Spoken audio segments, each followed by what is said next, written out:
Vamos a hablar de economía, Paola. Dos invitados para hacerle el corte de cuentas al primer año del presidente Gustavo Petro, que sin duda ha tenido altas y bajas en temas económicos. Sí, señor Juan Pablo, dos invitados muy importantes, expertos académicos que nos van a ayudar a entender este balance de lo que ha pasado en materia económica durante el primer año del presidente Gustavo Petro.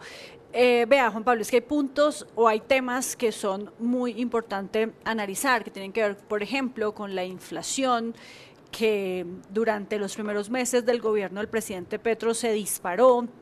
Obviamente hay algunas causas externas también que tuvieron que ver con esto y que jalonaron los precios de los productos de la canasta familiar, pero que ya vuelve o empieza a ceder, por lo menos así lo vimos en junio y en julio, cuando ya empieza a bajar por debajo del 12%, lo mismo que el desempleo, que en el mes de julio también vimos que volvió a ubicarse en un solo dígito, en 9,6%, y ahora pues lo que está pasando con el dólar. Todo esto pues impacta directamente el bolsillo de los colombianos y es importante saber entonces qué es lo que ha pasado en los últimos 12 meses y lo que nos depara el futuro en estos 3 años más que le faltan al gobierno Petro. Saludamos al profesor Oliver Pardo, director del Observatorio Fiscal de la Universidad Javeriana, quien está con nosotros para ayudarnos a analizar un poco este tema de la economía, la platica. Profesor Pardo, gracias por estar aquí en Sigue la W. Y bueno, ¿usted cómo ve este primer año del presidente Petro? Antes que nada, muchas gracias por la invitación. Y bueno, hay que señalar que el año no ha sido extraordinario ni para bien ni para mal. Básicamente ha sido un año cuyo desempeño ha estado bajo las expectativas que han existido desde un principio, un año donde ha habido una desaceleración de la economía después de la gran recuperación que hubo en 2022 tras la pandemia. Entonces, en muchos sentidos no ha sido un año extraordinario y más que todo, todos los movimientos que hemos observado, por ejemplo, en temas como la inflación, la tasa de cambio, pueden obedecer principalmente a factores externos, como por ejemplo los movimientos en la tasa de interés en Estados Unidos, que a su vez obedecen a las dinámicas de empleo e inflación en Estados Unidos, y por lo tanto es difícil adjudicarle al gobierno Petro responsabilidad sobre muchos aspectos del desempeño económico que obedecen a causas externas y no necesariamente a causas domésticas. Dicho esto, hay razones para estar preocupados con respecto al 2024, especialmente en términos de responsabilidad fiscal, que los gastos del gobierno no excedan en exceso a sus ingresos. Profesor, vamos a saludar también al director de FEDesarrollo, Luis Fernando Mejía, quien también nos acompaña a esta hora, quien sigue la W. Pero mientras tanto le voy a pedir el favor al profesor Pardo, no sé si de pronto se puede retirar los audífonos porque no está bien el sonido, no lo estamos escuchando bien. Sí, por las manos libres se distorsiona un poco el sonido, mejor si se pudiera directo. Ahora Pero sí, vamos con su otro invitado mientras tanto, sí, ahora Paola. sí saludo al doctor Mejía de FEDesarrollo, quien también está con nosotros a esta hora, quien sigue la W. Bueno, doctor Mejía, ¿cuál es su balance general de este primer año en materia económica del gobierno Petro? Hola, ¿qué tal, Paola? Gracias por la invitación. Saludo para usted, para Juan Pablo, para todos los oyentes. También saludo, por supuesto, para Oliver Pardo. Entonces, mire, yo creo que hay elementos bastante positivos en este año de gobierno.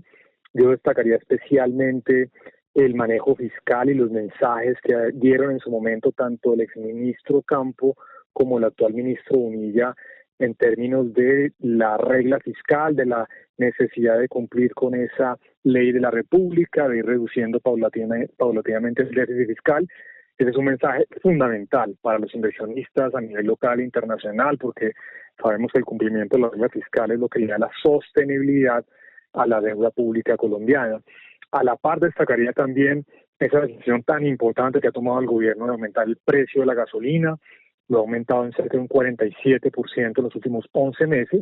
Es una medida absolutamente necesaria, a pesar de lo impopular, que muestra justamente ese compromiso con resolver el problema fiscal de los subsidios que el año pasado le costaron al país, al fisco, cerca de 36 billones de pesos que se pagan con impuestos de todos los colombianos. Ese elemento también lo destacaré yo como muy importante. Y también creo yo la reforma tributaria que se aprobó el año anterior es una muestra también de responsabilidad, porque pues el gobierno llega con necesidades de gasto adicionales, pero para sufragar esos gastos pues claramente se necesitaban más ingresos, y ese fue uno de los propósitos claves de esa reforma tributaria aprobada el año anterior. Ahora bien, también destacaría, por supuesto, lo que usted mencionaba ahora, Paola, la tendencia a la inflación, que pues está obviamente su mandato en manos del Banco de la República, pero al final de cuentas, pues el ministro de Hacienda también preside esa junta directiva. Y las cifras de desempleo que ya completan 2 años reduciéndose, muy importante esa buena noticia, a pesar de que las tasas de desempleo en Colombia siguen siendo altas. Yo diría que elementos que todavía son sombras en este primer año de administración del gobierno Petro, hay algunas preocupaciones muy importantes en varios sectores. Naturalmente, el sector minero energético, que ha sido uno de los sectores que más incertidumbre ha tenido a raíz de los anuncios en su momento de la exministra de Minas, pero todavía no hay una decisión frente a qué va a pasar, por ejemplo, con los nuevos contratos de exploración. Eso es fundamental, porque sabemos que el sector externo depende de manera importantísima del sector minero energético, cerca de un 60% de las exportaciones justamente vienen de ese sector, y además tiene una alta incidencia en las cuentas fiscales del gobierno nacional. También preocupaciones con el sector de la infraestructura, lo que pasó con los peajes que no se aumentaron, eso al final el gobierno lo va a tener que hacer, es un rezago importante y eso ha generado también algo de ruido en un sector que es absolutamente crítico para la generación de empleo y el crecimiento económico.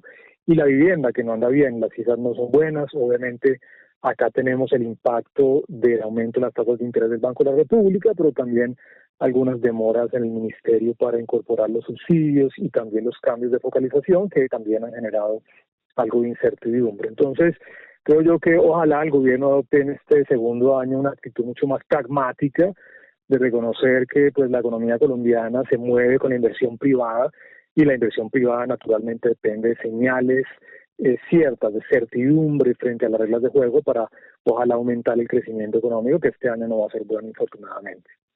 A desmenuzar precisamente cada uno de esos temas importantes, pero quiero empezar, doctor Mejía, por el tema del gasto. Usted nos mencionaba inicialmente, pues digamos que ha sido un poco responsable el gobierno con el tema del gasto y además, pues el año pasado tramitó en el Congreso de la República una reforma tributaria porque sabía que iba a necesitar pues unos gastos adicionales, unos recursos de más para poder hacer todos o ejecutar todas las políticas que tiene planeado el gobierno. Sin embargo, hay quienes piensan que el presidente es una de las personas que anuncia y anuncia cosas para gastar, pero que no hay de dónde coger esa plata. Por ejemplo, el tema de los peajes que usted ya mencionaba, que le va a tocar al gobierno solucionar muy pronto y que va a ser tremendo chicharrón. También el tema de la matrícula cero para todos los estudiantes que quieran acceder a universidades públicas, pero además la compra de tierras, pero además una reforma a la salud que el mismo exministro Campo dijo que podía en algún momento estar desfinanciada. Esto no representa entonces un gasto exagerado, desproporcionado con los ingresos que el gobierno va a recibir y que pues podría afectar en últimas la regla fiscal. Mire, Paola, indudablemente que el tema fiscal sigue siendo una preocupación. Yo creo que una cosa es decir que el gobierno ha sido serio, responsable con los mensajes, pero otra cosa es que esos mensajes o que el presupuesto, por ejemplo, del próximo año sea lo suficientemente razonable como para despejar la incertidumbre fiscal, que no es nueva, vale la pena anotarlo.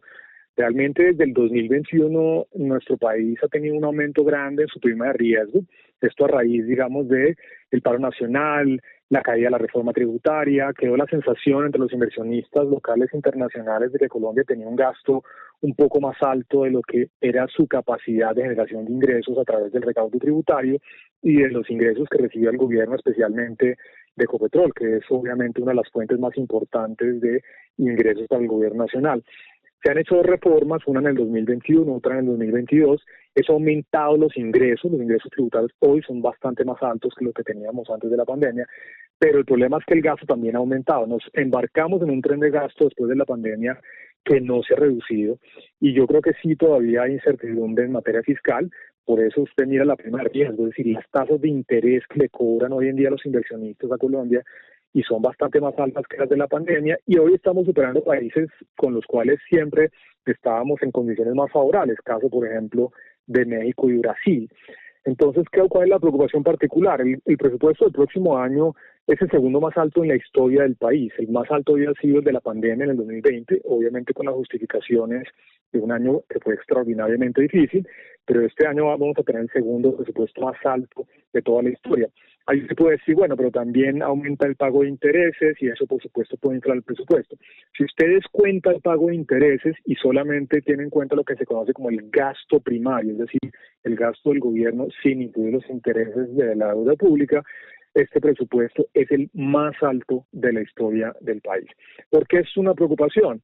Porque cuando usted tiene un gasto alto, eso genera inflexibilidad. Es muy difícil desmontarse un de gasto como justamente lo hemos evidenciado después de la pandemia. Aumentó el gasto entre 3 y 4 puntos del PIB y Colombia, a diferencia del resto de países de América Latina, continúa con niveles de gasto altos. Eso se ha compensado, ratifico, con la reforma tributaria en 2021 y la 2022. Eso, digamos, ha disminuido el tamaño del problema, pero la incertidumbre fiscal continúa y eso hace, digamos, que la deuda pública sigue pagando tasas de interés relativamente altas y que va a ser muy difícil en el corto plazo, pues por supuesto, recuperar ese grado de inversión. Así que ahí todavía creo yo que hay incertidumbres. Ojalá se pudiera apretar aún más esa reducción del déficit fiscal, apretar más ese nivel de gasto público, porque nuestras capacidades fiscales claramente son cada vez más reducidas. Profesor Mejía, hablemos de la inversión extranjera, porque usted sabe que es una cifra en la cual se ha insistido mucho por parte del gobierno de la importancia que ha tenido y sobre todo de cómo esta se ha venido incrementando a pesar de tantas alarmas que se han dado desde algunas orillas políticas en Colombia. La inversión extranjera efectivamente viene creciendo. Hay que destacar que estas son unas cifras que efectivamente, en contraste con gobiernos anteriores, son importantes y muestran confianza en el país. Juan Pablo, mire, las cifras de inversión siguen siendo buenas, indudablemente, especialmente la inversión extranjera directa. Ahora, curiosamente, cuando usted abre y desagrega sectorialmente las cifras de inversión, pues más del 60-70% de la inversión extranjera directa proviene de un sector pues que no es muy afín a la política pública del gobierno, que es el sector minero energético. Entonces, pues también hay que, de nuevo, aclarar el panorama para que el sector minero energético continúe aportando de manera importante a esa inversión extranjera directa. Pero por otro lado, cuando usted ve la inversión total, la formación bruta de capital, que es justamente esa inversión privada que se hace complemento con la pública, pero la gran mayoría es privada, pues usted mira que a pesar de que, por ejemplo, en el primer trimestre de este año tuvimos un crecimiento favorable cercano al 3%, hubo una caída de la formación bruta de capital, es decir, de la inversión privada. Entonces, todos esos elementos que mencionaba anteriormente sectoriales, los ruidos o las incertidumbres que podríamos llamar que hay en el sector minero energético, que hay en el sector de la infraestructura, que hay en el sector de la vivienda, pues al final de cuentas pueden pasar factura justamente en la inversión. Y yo diría muy, muy enfáticamente, mire, sin inversión no hay paraíso. La inversión privada es la fuente primordial de crecimiento económico en cualquier país del mundo. Eso ha sido, digamos, uno de los elementos destacados de Colombia frente a nuestros pares regionales, lo que ha permitido que Colombia tenga un crecimiento sostenido durante muchas décadas.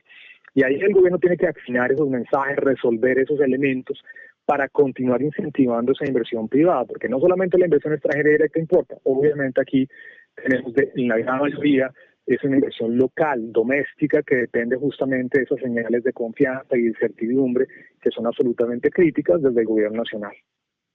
Recuperamos ya la comunicación con el profesor Oliver Pardo, director del Observatorio Fiscal de la Universidad Javeriana. Y profesor Pardo, estábamos hablando entonces del tema del gasto del gobierno, el gasto público y también de la inversión extranjera en Colombia. Yo quiero que ahora hablemos del tema de los combustibles, que ya mencionaba también el doctor Mejía, pero que pues no es fácil de explicarle a la gente por qué le tienen que subir la gasolina. Ya se recordaba que hay un hueco en el Fondo de Estabilización de Precios que viene desde gobiernos anteriores y que por eso, digamos, era una medida que tocaba sí o sí tomarla, subir por lo menos los precios de la gasolina. Por ahora no se ha subido el de la CPM. Esa medida, ¿cómo se ha recibido? Y es posible, como ya lo están proponiendo algunos congresistas, que el gobierno le ponga freno a eso, porque pues en este primer año la gente, los conductores muy afectados, muy golpeados en sus bolsillos por culpa de esa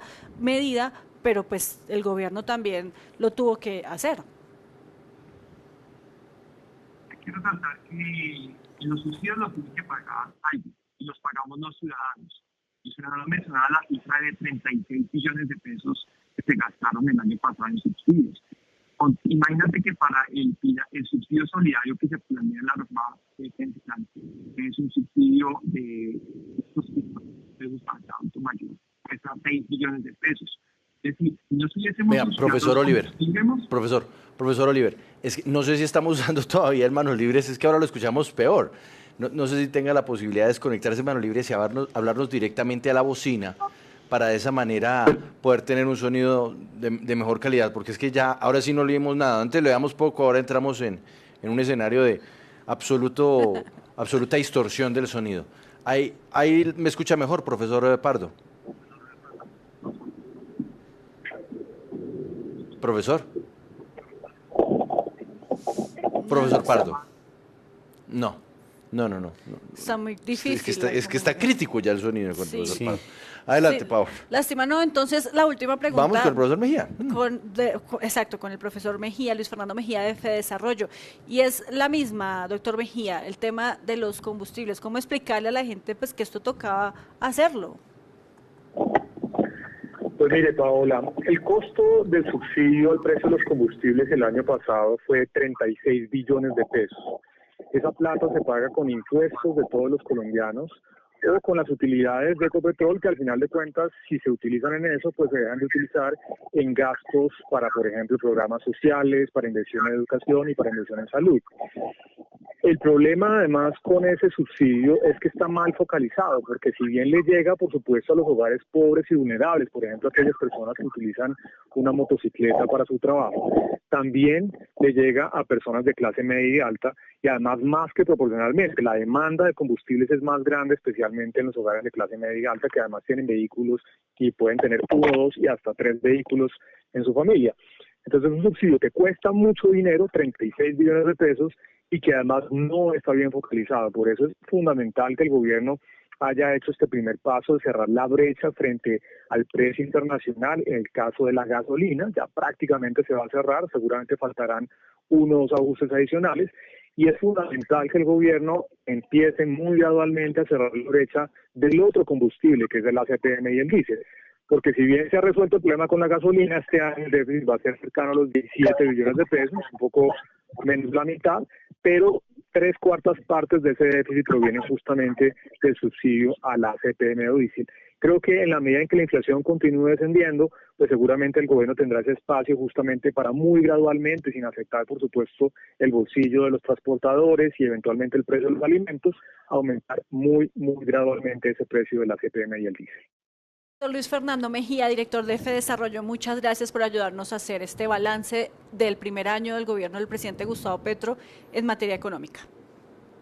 A ustedes por la invitación, un saludo muy especial, feliz día, gracias. Vamos a hacer el último intento, Juan Pablo, con el profesor Oliver Pardo. Siempre hay que intentar hasta el final, Paola, no pierdes ese impulso, vamos. Nada más, es muy importante también conocer la opinión del Observatorio Fiscal de la Javeriana. Profesor Pardo, entonces, a usted le pregunto sobre el tema de la deuda, porque veo muchos comentarios aquí en nuestro chat de YouTube, en W Radio Colombia, que la gente dice que cuando llegó el gobierno de Petro, pues recibió un país muy endeudado.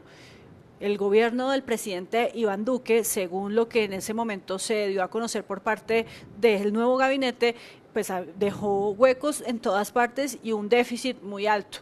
En este primer año hemos bajado esa deuda, ya no estamos tan endeudados como supuestamente recibió el gobierno Petro, la administración.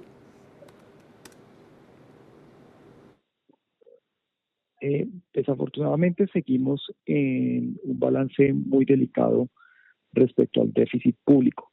Para el 2024 se proyecta un déficit fiscal de más del 4%, restando los intereses, lo que se denomina balance primario, tenemos casi que un balance de cero, pero igual si le sumamos los intereses nos estamos gastando más plata de la que recibimos en ingresos. Eso todavía no es una situación grave, todavía no estamos en una trayectoria donde la deuda pública esté en una trayectoria insostenible, pero sí nos quita margen de maniobra para el futuro. En la medida en que no se corrija más aceleradamente ese déficit fiscal, menos espacios de reacción tendríamos con respecto a la deuda pública si ocurre otra pandemia, si hay una crisis financiera, necesitamos tener como un espacio suficiente para que la deuda pública sea lucientemente baja para resolver unos choques que, de ser muy grandes, podrían ponernos una trayectoria muy delicada respecto a la sostenibilidad de finanzas públicas, con crisis terribles en términos de tasas de cambio, por ejemplo. Estamos muy lejos de ese escenario, pero tenemos que tener mucho cuidado con lo que estamos, como la forma como estamos manejando nuestras finanzas públicas. Es cierto que se heredó del gobierno anterior un gran déficit, un gran nivel de deuda, en parte también por todo el fenómeno de la pandemia, pero no tenemos más alternativa que tratar de corregir ese déficit y ser muy responsable con nuestro gasto. Desafortunadamente el gobierno no tiene mucho margen de maniobra en términos de su gasto de inversión. Si quiere invertir más en gasto a través del gasto público sin romper la regla fiscal, tendría que eventualmente recurrir a una búsqueda de mayores ingresos, probablemente a través de otra reforma tributaria. Muy importante lo que usted nos está diciendo, profesor Pardo, porque significa que los colombianos nos podríamos estar preparando para otra reforma tributaria en el gobierno Petro, y eso es en el corto o en el largo plazo. Pues hay varios escenarios y ninguno de ellos es muy apetecible. Uno es ese de una mayor reforma tributaria. Otro es que efectivamente se reduzca el gasto público, o al menos no crezca tan rápido como quiere el gobierno. Y la otra es que el gobierno aumente su gasto público sin buscar nuevas fuentes de ingresos, lo cual iría en contravía de la regla fiscal. Bueno, pues muchísimas gracias, profesor Oliver Pardo, director del Observatorio Fiscal de la Universidad Javeriana.